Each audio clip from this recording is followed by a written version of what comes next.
Hello everybody, thank you for joining me today for today's question and answer video. We do this every single Monday, and I want to welcome new subscribers. Channel's growing fast. Hello, thank you for subscribing. Please ask any questions you have down in the comment section of the last Q&A video, which is on Mondays, and I'll answer them next Monday in the next Q&A video, okay? All I ask from all you guys, please ask me a question, give your location. That's it. So when I read your question, I can tell people where you're at. I want to thank you, Lou, for donations. Thank you very much, Lou. I really appreciate your donation to the channel. It really helps keep this channel going and helps keep me and my spirits uplifted to help me keep doing this. So thank you, Lou. Appreciate you very much. Also, I wanted to address something. I've lately been promoting something called Shane's Law Petition on my Q&A videos. I made a video about it a couple months ago. Feel free to go back and watch it if you like. But briefly, Shane was a victim of a very bad public smear campaign. It was actually him and his wife. And somebody, a narcissist, was publicly smearing him. And it was everything you could think about. And the whole thing was this narcissist pretending that Shane was smearing them. So the whole thing was Shane smearing me, Shane's attacking me, look what Shane's done, and they're making false evidence and just constantly accusing him. It went on so long, and there was no help for Shane. There's not much help out there for stuff like this. So Shane took his own life. He committed suicide. And so that he doesn't die in vain, somebody began a petition. And this petition is to, we're hoping, get into legislation and make a law to help protect people from this. Now, I know I got somebody that was concerned about this and said, I don't want to support it because they're afraid that it will be used for narcissists against victims as a weapon. And what I want, and I understand your concern, and that's great. All I ask is try to look into it more, or I hope you're watching this and other people that are concerned with this are watching this. What I want to make clear is that this isn't to go back in time and punish somebody for abuse. This is to stop it, okay? Public smear campaigns are really obvious. And it doesn't matter who the narcissist is, who the victim is, who the this, that, this. It's not tolerated. Shane's Law will make it so that people can't just sit there and publicly attack people. That's it. And it doesn't matter who's doing it. You see the difference? So you have a narcissist attacking you publicly, smearing you, and then they got to stop. And if you started doing it back to them, you have to stop. That's it. So it's just it's attempting to abolish this public smearing, these nasty accusations and attacks on people. Okay? So it's good. It's a good thing. Anybody out there that's been a victim of this knows how awful it is and that there's no help out there. And all you can do is just nothing, just nothing. That's all you can do. And if this person doesn't stop and goes on for a year, 2 years, it makes some people want to commit suicide. And a lot of people do. Enough to where we're trying to get this into legislation. So I ask you, please support this petition by just following the link that I'll have down below in the description box. And all you have to do is go sign it. Okay, that's it. And you get enough signatures and this will pass. This is a step forward for the whole world. Okay, we need this. Like I said before, anyone who's been a victim of this knows there's not much help out there. Okay, and it's intrusive. It's awful. So I hope that makes sense. Please, anybody, ask me any questions you have about it, okay? And I wanted that I saw a good quote that I think goes with this really well with public smear campaigns and accusations. It's by Piers Anthony. I hope I'm saying that right. It's not Piers, P-I-E-R-S. He says, when one person makes an accusation, check to be sure he himself is not the guilty one. Sometimes it is those whose case is weak who make the most clamor. Piers Anthony. Great. That's great. So what does that mean? Be careful of the people that point fingers and make accusations and say this person's this person's that, this person's this. Usually that's the person, with the weak case that wants to just raise up the drama and get attention. And that's what people are doing with smear campaigns. And it's gross. It needs to stop, okay? That's enough for now. Ask me any questions if you have it. I wanted to recommend a supplement. It's called CoQ10, CoQ10. I'm not going to get totally into it, but it helps with brain function and energy levels, something that is severely compromised with emotional abuse, CPTSD, the after effects of months or years of this type of trauma, okay? What happens is a lot of damage happens to our brain, and certain organs in it don't act and behave properly. They don't work, they don't function right. And this is real evident to you guys who are suffering from this. I know you see this from all kinds of things, from impulsiveness, compulsiveness, saying things that you wish you didn't, and you know, shameful, regretful behavior sometimes, or can't think, can't remember, can't function properly. This helps that with really good results. It also helps with your energy levels, something that's a big, big issue with people that are suffering from CPTSD, trauma, stuff like that. So CoQ10, and it's CoQ10. You can find it anywhere online. It's affordable, and it does a host of other benefits. It has, okay? So check it out, guys. Thank you. And let's get started with the questions. First question is from Rahel in Nova Scotia. Hello. Can you please talk about how they never change again with the new egg supply, and why I'm always still thinking that it was all my fault and they're all perfect together when I know that it's not, when I just get emotional and depressed when my women hormones go up? How long do you think this will take? 6 years relationship, and it's been 8 months, and he is living with his ex he hated for that long. What the hell do I care? Why the hell do I care sometimes, and then sometimes I don't? This is like a roller coaster. Yes, it is. I know. These are emotions, aren't they? And this is trauma. So you have triggers, okay? You said, why does he look all perfect together with someone else? So how do you see that? Let's not look at that anymore. It's not right in your front of your face. If it's on social media, don't look at theirs anymore. If you can't, then get rid of yours. We've got to stop, okay? No contact doesn't mean just not talking. It means not looking, not seeing, not knowing, not hearing, nothing. Nothing. Because it's triggering to our emotions. We think we're doing really well, or we are doing really well, and something small comes up, a text message. We look at their Facebook. We see that there was someone else. They look happy. They're going to get married. They're going to have a child. And we're just, oh, we don't need to know that anymore, because that relationship is over and this person is in your past. Done. It's over. Okay? So do what you can to keep it completely in your past. Start healing more. Okay, Rahel? Start healing. If you're still concerned with what he thinks and how he feels, then you're not completely detached, maybe. This is obvious that you have put too much stock and too much worth in his opinions and his feelings. And this is obvious that you need to focus more on you. You said you feel guilty for not wanting, or I'm sorry, just get emotional and depressed with my hormones. No, okay. So, and how long does it take? That's different. People react differently to everything. I don't know. I don't know your situation. I don't know how your brain reacts to things. But there's a lot you can do to help. And I say this all the time. If you just, sit in a dark room, drink alcohol, don't talk to anybody, you're not going to get better.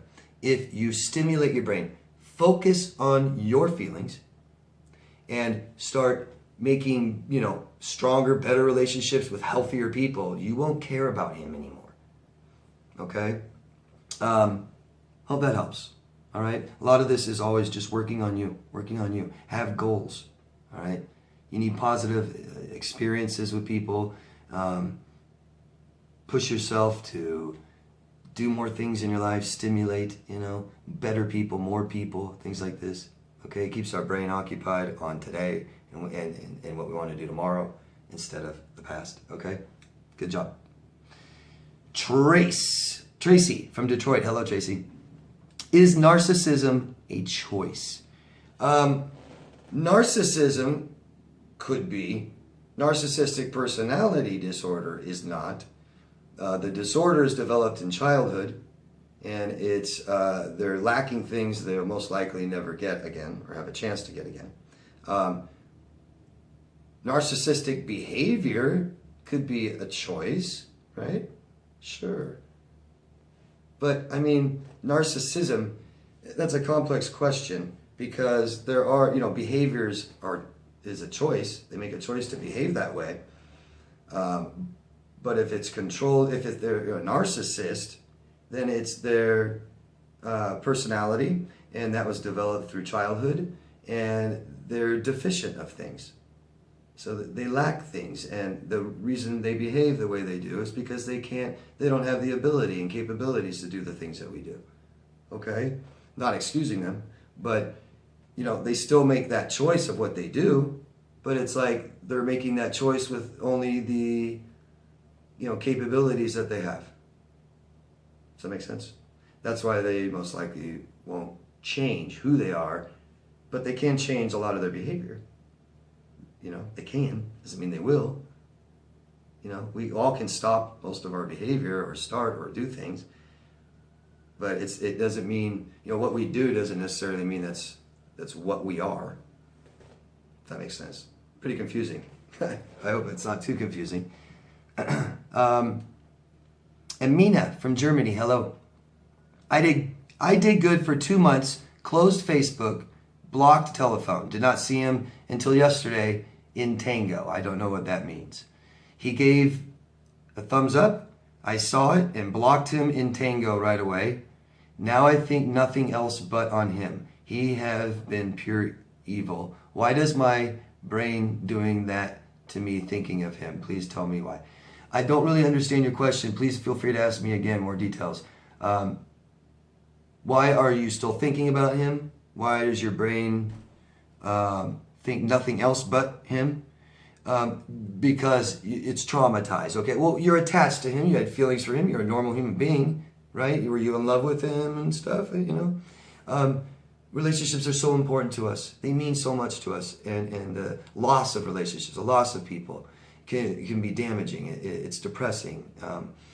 Our brains tend to focus on this. It not only was the relationship traumatic, but it ended traumatic, and you have no closure. So talk to somebody. Find that closure within yourself. Talk to somebody. Find a professional. Start working on you. Okay? You. Focusing on your feelings and why and what you can do to change them.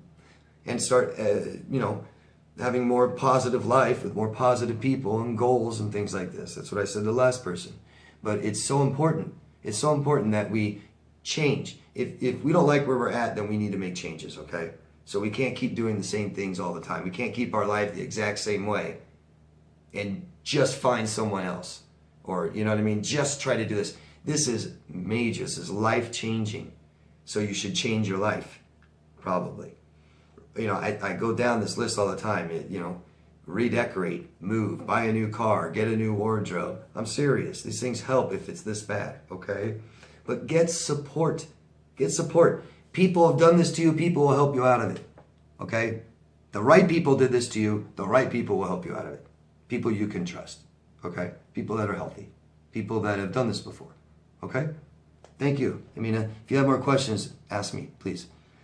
Julia from southeastern United States. Hello, Julia.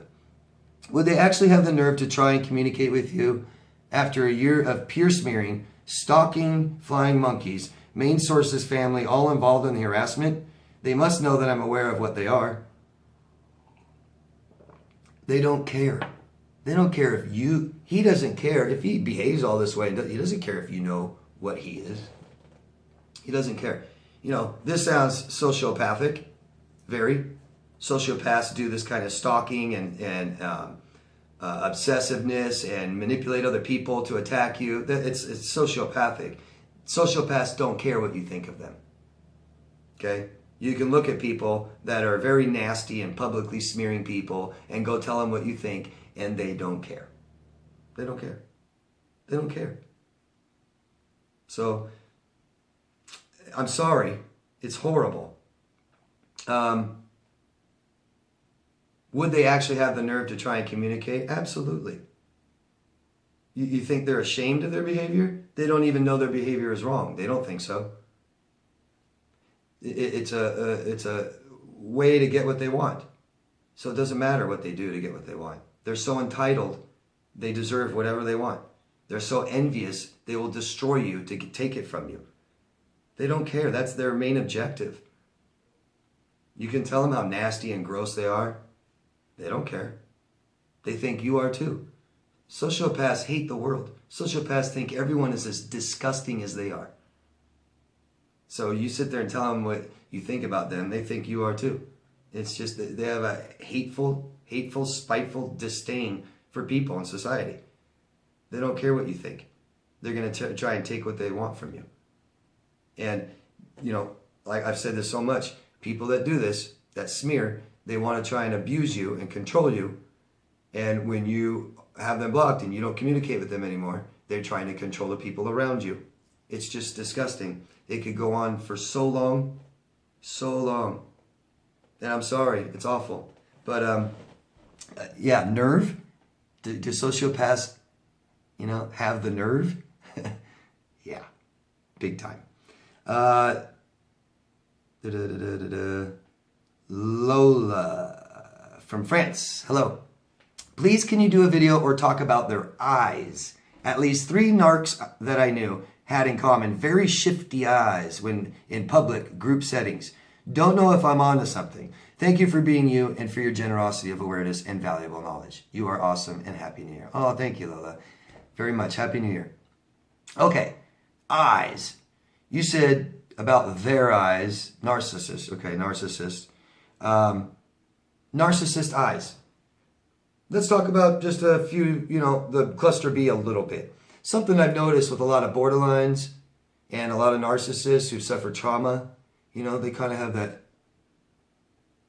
real traumatized eyeballs and then maybe a real worried look sometimes, scared, fear, you know, trauma. Narcissists in public, shifty, right? These people are the worst low self-esteem ever. Ever.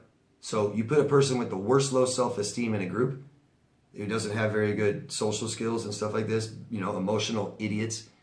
Yeah, they're shifting around. They're wondering what people think of them.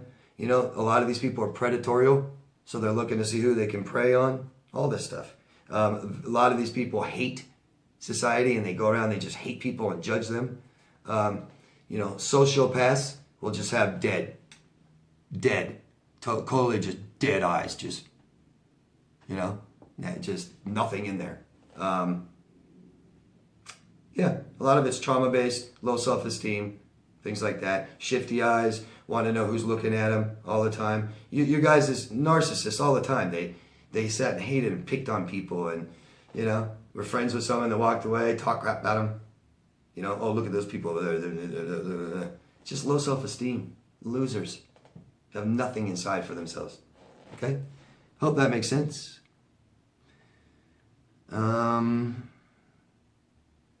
Jay from Detroit. Hello, Jay. I'm having a hard time deciphering between borderline PD and narcissist PD. Can the behavior stem from substance abuse? Symptoms seems to be amplified. Okay. Behaviors, sure, people can behave particular ways because of substance abuse. Sure. And I don't know what you're having a hard time deciphering between borderline and narcissist. Can the behavior stem from substance abuse? Okay, so using drugs and stuff like that, people that are drug addicts, especially hardcore drug addicts, man, they just straight act like borderlines. Total narcissists, borderlines, totally. But their behaviors are based on a lot more than just the substance, okay? Something I've noticed a lot with people, they'll use the excuse, I was drunk, I was high, that's why I behave that way. People don't do crazy things they would never do that is just so bad just because they got drunk. I don't believe that. And I know people do worse things and behave worse and make big mistakes and get behind the car of a wheel and kill people and all that stuff. And they don't usually. But when you're having to apologize for really attacking somebody, you know, you have like a guy that hit a girl. Oh, I was just drunk. A girl that hits a guy. I was just drunk. That type of stuff. It's like, okay. Usually that's not the only time they hit somebody or the only time they behave that way. It just amplifies it, I think. But people that are drug addicts and alcoholics got major problems. Borderlines and narcissists, major problems. That's why they're addicts. They take drugs because of how they feel and because they don't know how to cope. They don't know how to do stuff in normal day-to-day life. They don't know how to have relationships. They don't know how to deal with loss of relationships. None of this stuff. They're full and packed full of shame.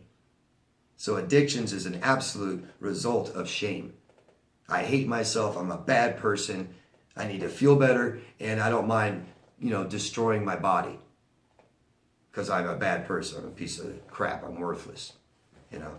As you start feeling better, people that do this, as you start feeling better, usually you can start getting rid of those things, and and people that just stop drugs and alcohol aren't necessarily all better. They do it because they didn't have the tools to deal with life. So they took the drugs and the alcohol. Well, when they stop taking the drugs and alcohol, you still have to learn the tools, how to do stuff, how to do things. So I'm trying to just answer a bunch of stuff because I don't know exactly what your question is, to be honest. But please just ask me again, Jay. Okay? Thanks. Becky from Wyoming. Hello, Becky. Do narcissists ever really go away? Well, they got to die sometime. I think you mean the kind of stalking and harassment and all this stuff. Becky, two things. In time, it'll stop. As long as you stop giving him whatever you're giving him. Now, I'm not saying you're giving him something now. If you're not, great. If you're not giving anything great, it will stop. Yes. Yes. I'm sure. A lot of us don't realize that we're giving them something. A lot of us are reacting. They're seeing some kind of reaction from you. You're still answering the phone and saying, get lost. Don't answer the phone anymore. You know what I mean? They're hearing that you're talking about them to somebody. They're, whatever it is. If you're doing anything, if they're able to see any kind of reaction from you, anything at all, make that stop. Okay? So they're getting absolutely nothing. Eventually, people don't like to work hard forever for nothing. Okay? So even narcissists. So I'm sure they'll stop. So try and figure out if there's something you're doing, stop that, and give it more time. Okay? And I'm going to stop here. I'm going to start part 1 here. Okay? Thanks, guys. Part 2 is coming out soon. If you could really help me out by promoting these videos, all the work that I do, because I'm really trying to just get this stuff out there for people who need it. There's tons and tons and tons of people suffering. There's a lot of people committing suicide. Just some of this information will really help them, okay? So thanks, guys. Love yourself first. I'll see you later. Part 2. Bye.